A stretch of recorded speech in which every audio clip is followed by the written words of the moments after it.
Capelle, bonjour. Bonjour. Très heureux de vous accueillir ce matin à Radio J. On ne vous présente pas, je vais le faire quand même. Vous êtes directeur de la chaire Moyen-Orient-Méditerranée à l'École normale supérieure. Vous êtes l'auteur de très nombreux essais, dont Passion arabe et Passion française, qui vous ont rendu célèbre auprès d'un très large public, tous deux publiés chez Gallimard. Vous revenez avec un livre qui s'écarte un petit peu de votre domaine de prédilection. On vous connaît comme orientaliste, comme arabisant, très érudit, sur le monde arabe d'aujourd'hui, mais aussi sur son passé, sur son histoire. Et vous revenez avec une autobiographie familiale, un récit, dites-vous, d'égo-histoire que je présente, Enfant de Bohème. Vous voyez, je l'ai beaucoup travaillé, aux éditions Gallimard. C'est un très beau livre. Alors, on va commencer tout de suite dans le vif du sujet. Est-ce que quand on se lance dans une étude systématique de 10 ans, des archives de sa famille paternelle, en l'occurrence d'origine tchèque, d'origine de Bohème, est-ce qu'on a le sentiment de faire, par rapport à l'horizon d'attente de son public habituel, un pas de côté, le cas échéant périlleux, Gilles Kepel? Alors, je ne sais pas si c'est un pas de côté, mais c'est un pas en avant, certainement. Et un pas en avant peut être très casse-gueule, comme on dit. Pour moi, il n'y a pas vraiment de hiatus entre ceci et la vingtaine de livres que j'ai publiés avant, même si, avec Enfant de Bohème, donc qui s'écrit avec un accent circonflexe, puisque nous sommes dans la radio, il faut le dire.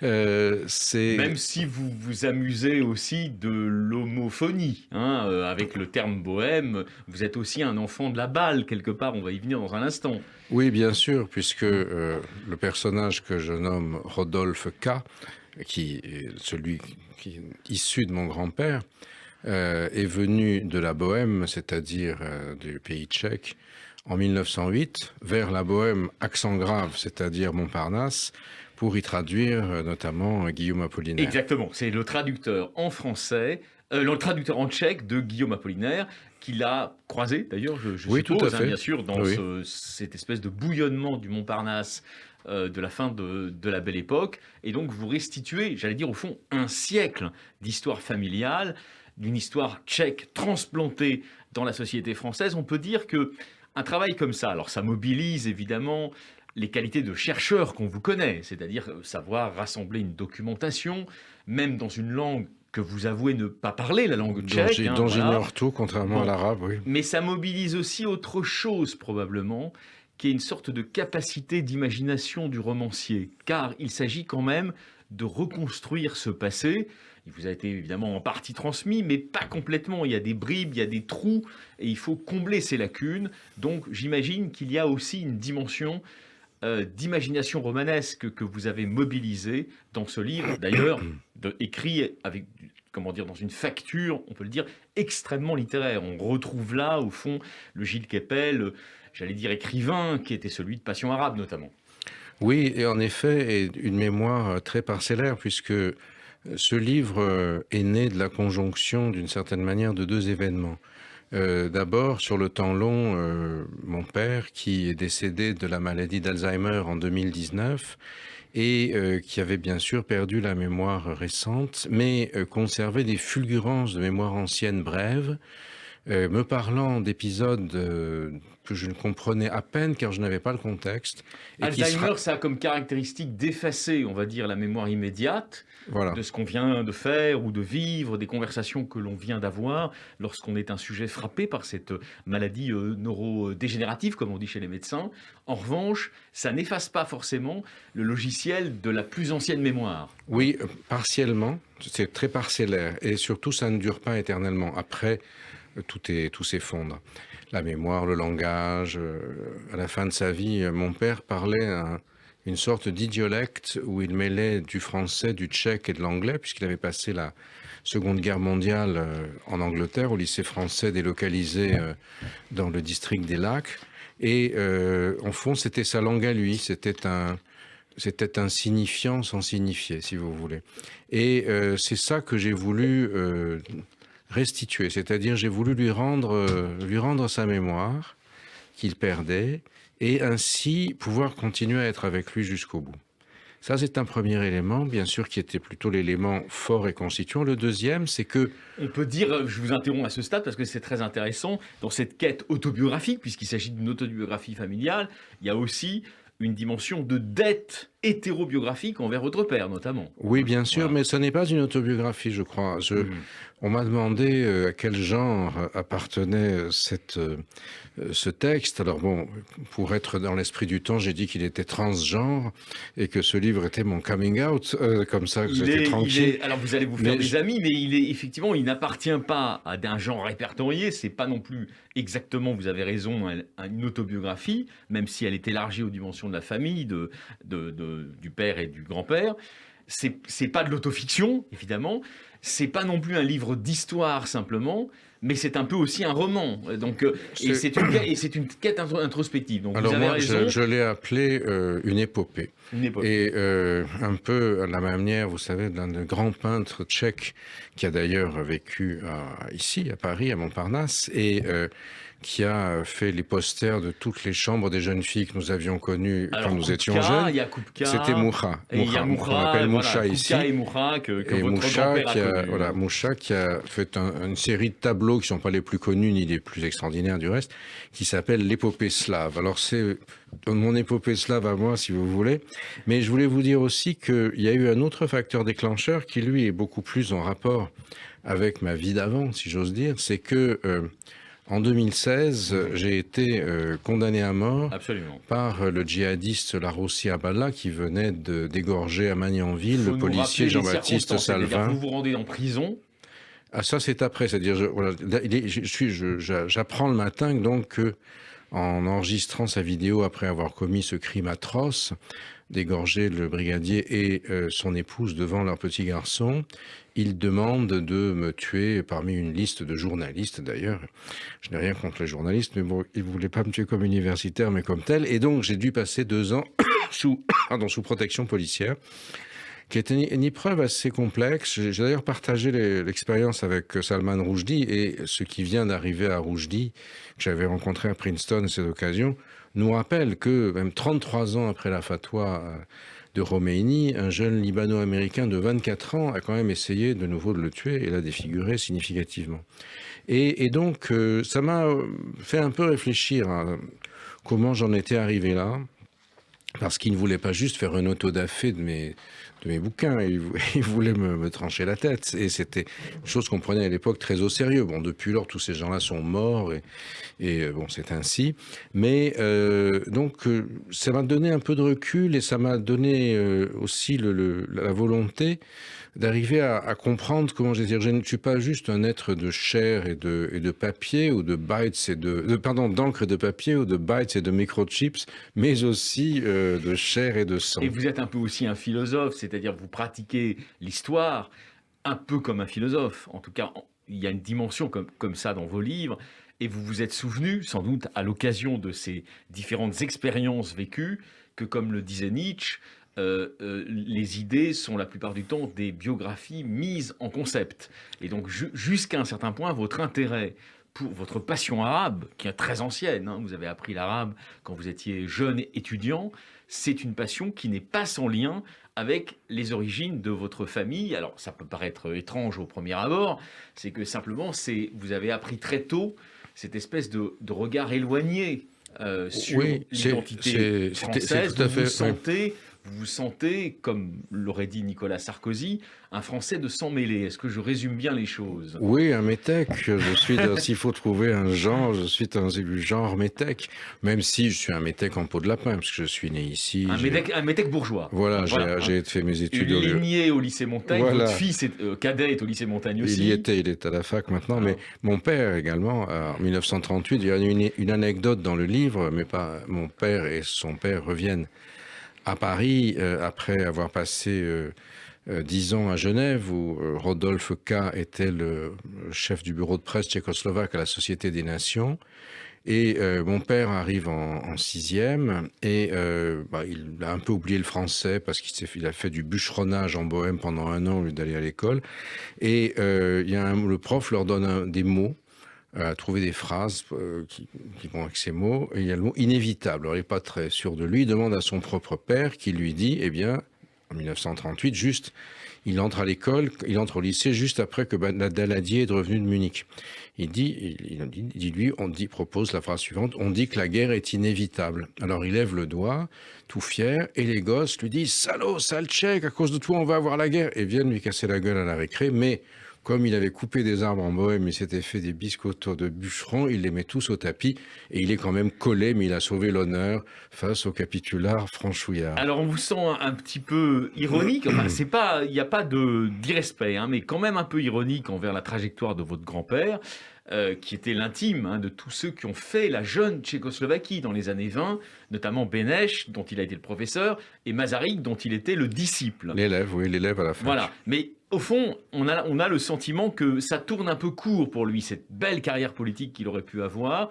Peut-être était-il, enfin vous le suggérez, il n'était pas dans la ligne, au fond, il n'était pas assez centriste, il était trop conservateur, voire, comme on dirait aujourd'hui, trop réactionnaire. Est-ce que je me trompe ? Oui, en tout cas, conservateur, c'était un conservateur très, disons, catholique dans, dans ses affiliations politico-religieuses, beaucoup moins dans sa vie privée, puisque c'est une histoire assez torride sentimentalement. C'était plutôt un libertin. Voilà, c'est ça, un chrétien libertin, si j'ose dire, un catholique libertin. Mais ce qui est très frappant, c'est qu'en fait, j'ai découvert son profil. Moi, je ne connaissais rien sur lui, et en fait, j'ai découvert par hasard, lorsque la sœur de mon père, qui avait gardé toutes les archives familiales, est décédée, en Écosse aussi. On a tous eu des trajectoires un peu exiliques.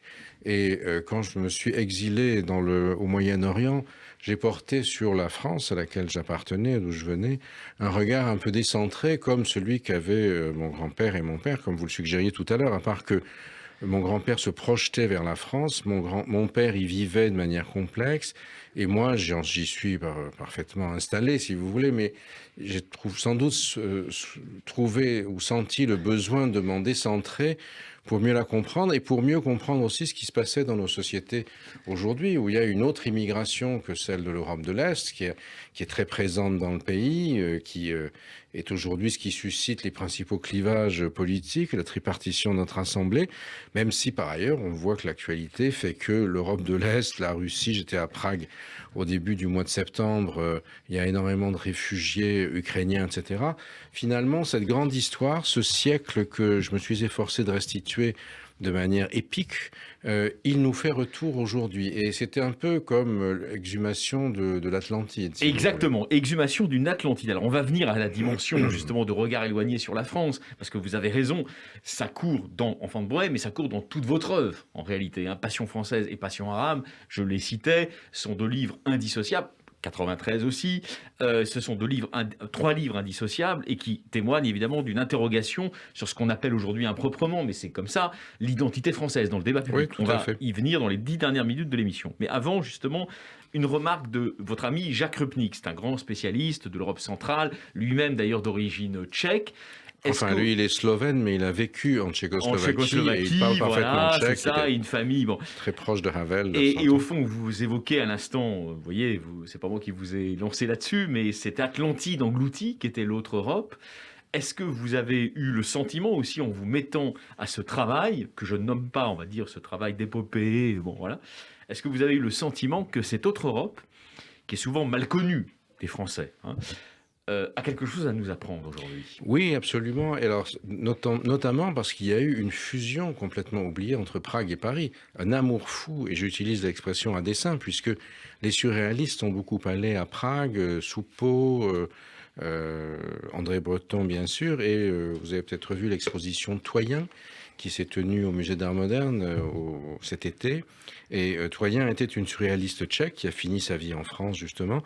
Il n'y avait pas grand monde dans l'exposition, malheureusement. Bon, il y en a beaucoup moins qu'à l'exposition Kokoschka qui lui a succédé, qui est aussi, lui, d'origine tchèque par son père, mais dont l'art est sans doute plus aisé à comprendre et à apprécier. Plus enraciné dans la civilisation viennoise, qui est un peu plus connue désormais. Mais alors justement, puisque la boucle se boucle au fond avec l'itinéraire de Kundera, qui devient français, qui choisit la langue française, etc., quelles sont les affinités électives qui, tout au long du siècle, de 1915 à aujourd'hui, au fond, traverse cette relation franco-tchèque, d'après vous? Écoutez, je crois que ce sont deux pays, paradoxalement, extrêmement laïcisés, parmi les premiers, qui ont tenu, même si mon grand-père était peut-être beaucoup plus catholique, enfin dans son affiliation politique que la moyenne, qui ont tenu la religion à distance et qui ont embrassé une idée de la modernité assez comparable, ce que on a vu notamment à travers le courant d'échanges artistiques. Vous avez à Prague, personne n'y va, à part moi de temps en temps, une extraordinaire galerie d'art moderne. D'ailleurs, mon grand-père en a apporté là quelques-unes des œuvres, comme les baigneuses de Derain. Il y a aussi probablement un nu magnifique du peintre Koubine, qui était franco-tchèque et qui représente ma grand-mère, mais on ne le sait pas trop, on ne le dit pas trop. Et je crois qu'il y a eu vraiment, quand vous allez à Prague aujourd'hui, tout le monde a oublié le français dans la République tchèque, mais tout le cubisme tchèque après l'art baroque, etc., tout ça, ça vient de l'aller-retour permanent après la France. Le grand moment, c'est l'exposition Rodin de 1902, où, pour de bon culturellement, les élites tchèques décident de regarder vers Paris, que le grand souffle qui vient de Paris puisse balayer la domination austro-hongroise. Enfants de Bohème, c'est un très beau livre, 400 pages, hein, ça vous a demandé 10 années de travail, votre entourage l'avoue, hein, c'était un travail très intense, le résultat est à la hauteur aussi de l'intensité du travail que vous y avez eu. C'est un très beau livre, très littéraire et tout à fait passionnant, on vient d'évoquer cette dimension franco-tchèque essentielle à votre identité de, je vous cite, hein, c'est pas moi qui le dis, de métèque entre guillemets. Alors aujourd'hui, il y a cette interrogation lancinante sur l'identité française. Je crois que ça ne vous a pas été demandé, mais justement, je vais vous le demander. Quand on vous lit attentivement, on se dit, bon, Keppel n'est pas hostile à l'idée française, on va dire traditionnelle, Troisième République, d'assimilation. S'assimiler, c'est-à-dire faire corps, embrasser totalement la culture française, les mœurs françaises, etc. Est-ce qu'aujourd'hui, le débat est encore possible sur ce sujet, ou est-ce que, ipso facto, automatiquement, celles et ceux qui plaident pour l'assimilation sont renvoyés dans le camp d'une réaction entre guillemets infréquentable, d'après vous? Dans ce cas-là, je ne pourrais pas me fréquenter moi-même. Moi, je suis un assimilé polyglotte et polyculturel, et j'en suis très fier. Et je pense que justement, la France d'aujourd'hui est faite, entre autres, d'individus comme moi. Alors, on peut dire que dans votre génération, hein, il y a de très nombreuses trajectoires d'hommes, d'ailleurs pour certains un peu plus âgés que vous, mais enfin, grosso modo, vous voyez, qui doivent à la République énormément. Hein, de Marine Karmitz à Alain Finkielkraut, on ne compte plus les gens qui se sont assimilés, que leur famille était d'origine étrangère, ils se sont assimilés à cette culture. Est-ce qu'aujourd'hui, on est encore capable de poser le débat dans ces termes, d'après vous?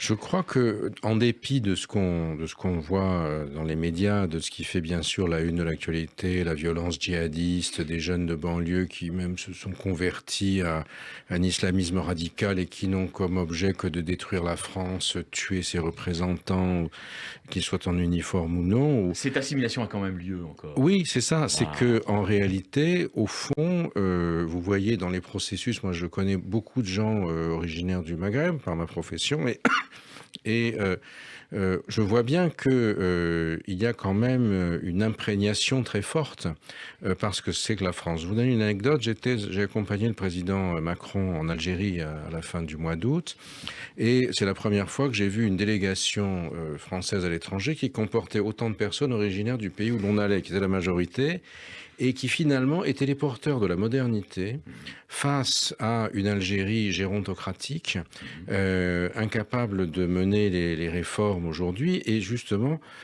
c'était nous finalement, c'était aussi les jeunes Algériens de France, jeunes Français d'origine algérienne, qui étaient les porteurs de cette modernité. Alors c'est une chose qu'il faut construire de manière plus complexe quand on est originaire d'anciens pays colonisés que de la Tchéquie, qui ne l'était pas. Puis moi, ma mère était niçoise, donc je ne suis qu'un demi-métèque, même si Nice et Menton la Ligurie, sont... Oui, c'est aussi... le dialecte ligurien, voilà, c'est ça, ce que vous racontez. Hein, oui, voilà. tout à fait. Voilà. Alors, oui. Justement, sur cette identité française, réfractée en quelque sorte dans l'identité algérienne d'aujourd'hui, vous tenez un propos qui n'est pas du tout celui que certaines caricatures médiatiques ont pu construire de vous, au moment de la célèbre polémique sur radicalisation de l'islamisme, de l'islamisme, vice-versa, ou au oui, contraire, oui. islamisation de la Oui. radicalité, ça vous avait enfermé dans des positions un peu trop définitives. Là, c'est plus nuancé, c'est plus dialectique, au fond, ce que vous dites. Oui, enfin, moi, je n'ai pas changé du tout. Non, vous n'avez pas changé. Ce sont peut-être les représentations polémiques qui ont Des bougé, représentations polémiques et médiatiques qui enferment dans des déterminants pour souvent réducteurs. pour le dire aimablement, l'obsolescence totale de l'adversaire qu'on m'opposait à l'époque. Oui, je sais bien, absolument, qui était un Oublions-le. islamologue célèbre, mais non, qui il aujourd'hui... ne connaît pas grand-chose de l'islam, mais c'est pas grave, continuons. Mais alors justement, c'est nuancé ce que vous dites ce matin sur Radio J, ça va passionner les gens. On a 4 minutes encore. Vous venez d'évoquer le président de la République, vous le connaissez bien, vous étiez donc dans la délégation qui l'a accompagné à Alger et à Oran. Voyage très commenté, c'est pas l'objet de notre interview, mais en revanche, je vais vous demander quelque chose de plus profond sur lui. Il y a manifestement, avec énormément de sincérité chez lui, le désir de faire avancer cette querelle mémorielle ancienne pour aller vers quelque chose qui serait une forme de mémoire partagée. Mémoire partagée, ça ne veut pas dire qu'il y a un consensus absolu, mais ça veut dire qu'on est capable de parler. Est-ce que vous avez l'impression, d'abord, que c'est vrai, c'est-à-dire qu'il a vraiment cette ambition sincère dans son deuxième quinquennat, et si c'est vrai, est-ce que vous avez l'impression que les choses avancent dans le bon sens, c'est-à-dire, au fond, un discours nuancé qui insiste sur les bienfaits de l'assimilation, mais en donnant une définition, j'allais dire, extensive, non restrictive, généreuse? Alors, l'assimilation, c'est ce qu'on en fait. On peut.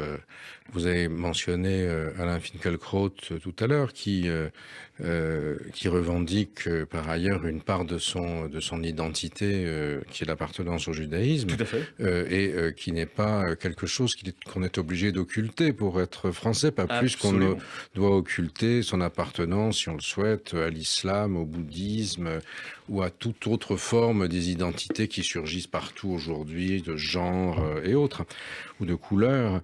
Mais je crois que l'essentiel, c'est de considérer que ce que nous faisons de notre appartenance à la France, c'est ce qui fondamentalement nous structure. Et dans mon cas, dans le cas de ce livre, ça prend la forme de l'exigence stylistique. En fait, vous savez, pour les métèques, je crois que le bonheur d'arriver à écrire une phrase qui nous permette de trouver cette espèce d'adéquation merveilleuse entre le son et le sens, entre le signifiant et le signifié, c'est le plus grand plaisir que nous avons. Et pour cela, en fait, vous avez aimablement qualifié le style du livre tout à l'heure, je vous en remercie, et j'ai essayé de retrouver un peu le style qui avait été celui de mon grand-père, qui écrivait remarquablement le français, et lors de l'un des rares textes en français que j'ai retrouvé, presque tout était en tchèque, langue que j'ai fait traduire, parce que je ne connaissais rien, ça a pris tellement de temps, qui est une lettre qu'il écrit à Apollinaire, qui témoigne sa sollicitude lorsqu'Apollinaire, apprend-il, est en prison à la santé parce qu'il a été mêlé au vol de la Joconde au Louvre. 1 minute encore, parce que vous n'avez pas répondu à ma question, mais je vous comprends. Si, vous y avez répondu, mais à votre manière. Je reviens quand même à un élément politique, parce que notre émission s'appelle Affaires publiques, j'y suis obligé, même si notre conversation était éminemment passionnante. Est-ce que Macron a vraiment en tête ce que nous pensons, c'est-à-dire cette nécessité d'une réconciliation des mémoires et donc en fait des cultures qui sera, s'il y parvient, le grand œuvre de son deuxième quinquennat? Oui, je crois effectivement que c'est son objectif. Alors, qu'il se soit réalisé ou non, il y a loin de la coupe aux lèvres, mais indéniablement, c'est l'objectif. Et c'est pour ça que vous avez eu une quinzaine de ministres avec Madame la Première ministre, qui sont allés de nouveau pour essayer d'assurer le suivi. Je crois que c'est un enjeu fondamental. Si on n'arrive pas à construire, je ne dis pas une mémoire commune, chacun a sa vision, mais une mémoire partagée où ce qui nous réunit est plus important que ce qui nous différencie et nous divise, alors il est impossible de fonctionner. On a fait la même chose avec l'Allemagne, dans un contexte différent. C'était un défi d'une énorme ampleur. Aujourd'hui, la question, c'est celle de notre relation avec l'Europe au sud de la Méditerranée, enfin avec les pays au sud de la Méditerranée, qui font aussi d'une certaine manière partie d'une définition extensive de l'Europe. Et ça, c'est un grand défi de notre temps. Je ne suis pas sûr d'avoir réussi à le faire, à le traiter dans mon œuvre universitaire. Mais du coup, peut-être est-ce que là aussi, j'ai pris un chemin de traverse pour m'adresser à cette question à travers cette épopée. 15 secondes encore, Gilles Kepel, il faudrait un ministre ou un secrétaire d'État en charge de cette mission prioritaire de reconnecter la France à son sud méditerranéen. Je ne sais pas s'il faut un ministère, mais certainement, il doit y avoir des gens qui, auprès du chef de l'État, l'aident à penser ce genre de questions. Et à avancer sur ces sujets. Merci infiniment d'avoir fait un tour par Radio J. Je rappelle, enfant de Bohème, il est aussi beau que Passion arabe et que Passion française. Donc on peut y aller, c'est aux éditions Gallimard. Vous reviendrez d'ailleurs très prochainement dans le journal de 14h au micro de Steve Natcher en parler. Merci d'avoir fait un tour par Radio J. Merci et très bon Shabbat à vous. Merci de votre invitation.